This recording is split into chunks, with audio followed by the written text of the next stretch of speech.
खुलुमबाय लोगोफोर। Finally 48 days उनाव इरान आरो आमेरिकानि जुद्धआ सानब्रैसोनि थाखाय बन्द जाथ'दो आरो मोजां मोनसे निउस, जाय निउसखौ खोनानानै नोंथांमोनाबो मोजां मोनगोन। आरो बे निउसआ जाबाय जिथु स्ट्रेट अफ हर्मुज लामा दंमोन जाहाजफोरनि, बै लामाखौ इराना खुलिनानै होबाय।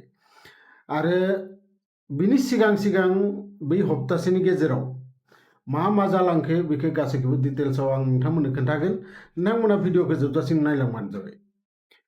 बयनिख्रुइ सिगां दिनै जोङो मोनसे बाथ्रा बे जुद्धनिफ्राय सोलोंनायनि दरखार, आरो बे बाथ्राया जाबाय इराना जेबो मोजां एयारफोर्स गैया, नेभि गैया होनबाबो जायो। थेवबो आमेरिका बायदि इमान गेदेर आर्मि, जायखौ इराना दिनै जेननो गोनां बाध्य खालामना होदो।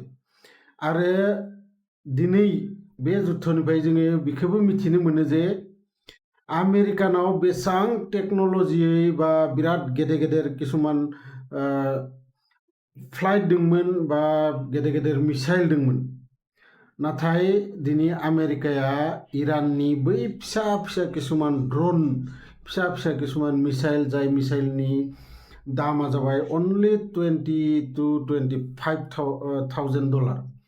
आरो आमेरिकानि जिफोर खहा जादों बेफोरो गंसे फाइटार जेटआव प्राय $300 मिलियन, $300 बिलियन बेफोरबायदि रांनि जिथु अस्त्र शस्त्रफोर, बै अस्त्र शस्त्रफोरखौ मात्र $20,000नि किसुमान ड्रना, किसुमान फिसा बेलिस्टिक मिसाइला धंस खालामनो हादों। आरो बिनिफ्राय जोङो दिनै मिथिनो मोनो जे टेकनिकेलि जेसेबां नोंथाङा गेदेर दाम गोसानि फाइटार जेट बाय बा दाम गोसानि किसुमान मिसाइल बानाय, नाथाय बै मिसाइलखौ इराना ओरैबायदि टेकनिक बाहायदो जे जोङो हमना ला भारतनिफ्राय मोनसे बिराद गेदेर मिसाइल पाकिस्तानसिम फथायहरदो, आरो बै मिसाइलखौ गोजौआवनो नस्थ खालामनो थाखाय किसुमान फिसा खम दामनि एखे लगे 100टा ड्रन नङाबा 100टा फिसा मिसाइल हमना ला पाकिस्ताना हेगारना हरदो। आरो बै 100टानि गेजेराव मोनसेयाथ' बै मिसाइलाव नांगोन ना। अब्ला नोंथांमोना साननानै नाय, मायाव $300 मिलियन बुस्थु नोंथाङा पाकिस्तानाव हेगार हरदोंमोन, नाथाय पाकिस्ताना अनलि 20,000नि जिथु मिसाइल, बै मिसाइलखौ बेसेबां गोबां हेगार हरनो हागोन नोंथांमोना साननानै नाय, बै $300 मिलियन एगेन्स्टै।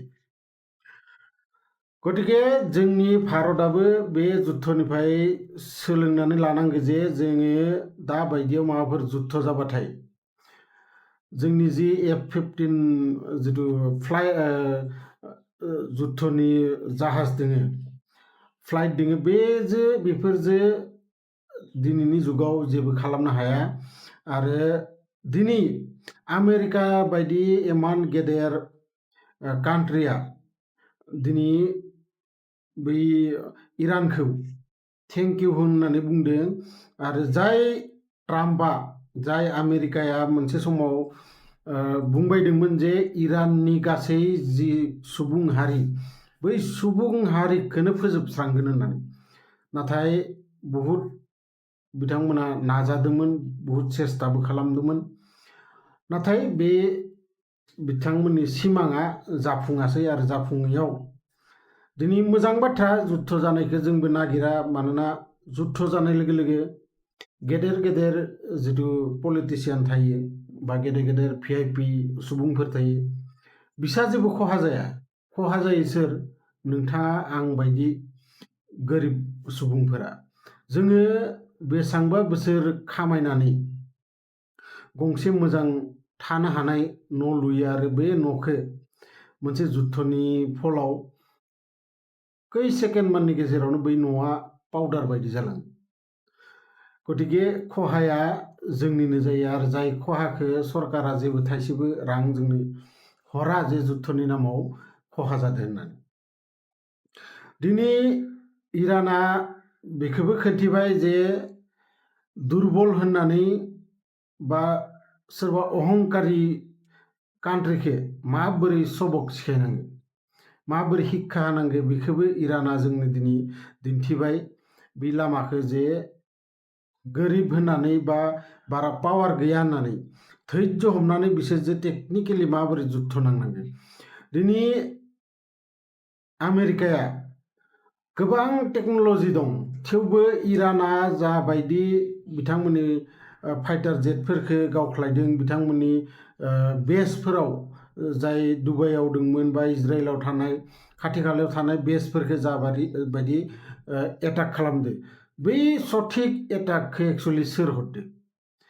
दिनै साननै सिगां मिथिनो मोननाय बायदिबा इराना मोनसे सेटेलाइट भारायाव लाना दोनदो चाइनानि, आरो बै सेटेलाइटनिफ्राय बै इराना सঠিक अबे जायगायाव दोङो, अबे जायगायाव एटाक खालामनांगोन गासै डिटेल्सखौ मोनबाय थादोंमोन।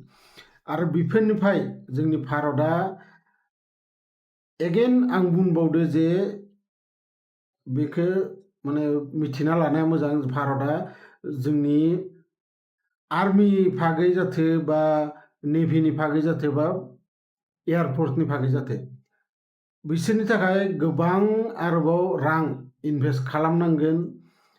सेटेलाइट बा GPS, निजा GPS जोंनि भारतआ मब्ला बानायदोंमोन?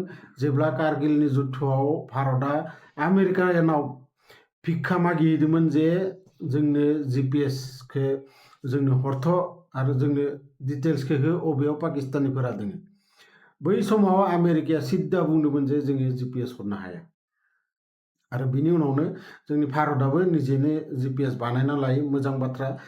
आरो दा जोंनि भारतआ निजायैनो सेटेलाइटबो लन्च खालामनांगो, आरो मोनसे मोननै सेटेलाइट जे बेफोरो जेब्लाबो काभार आप जाया, खमसे खम 100टानि सायाव बेफोरबायदि सेटेलाइट हेगारनांगोन सायाव, अब्लासो जोंनि भारतआ जुदि सोरदोबा जुद्ध नांनो गोनां जायोबाथाय बै सेटेलाइटनि थ्रुयै डिटेल्सफोरखौ मोननो हागोन, जाबायदि इराना चाइनानिफ्राय लादों। जायखिजाया आं नोंथांमोननो जेसेबां आं मिथिगौ बा जेसेबां आङो मिथिनो मोनदों बेखौनो आं नोंथांमोनजों सावरायलायदों।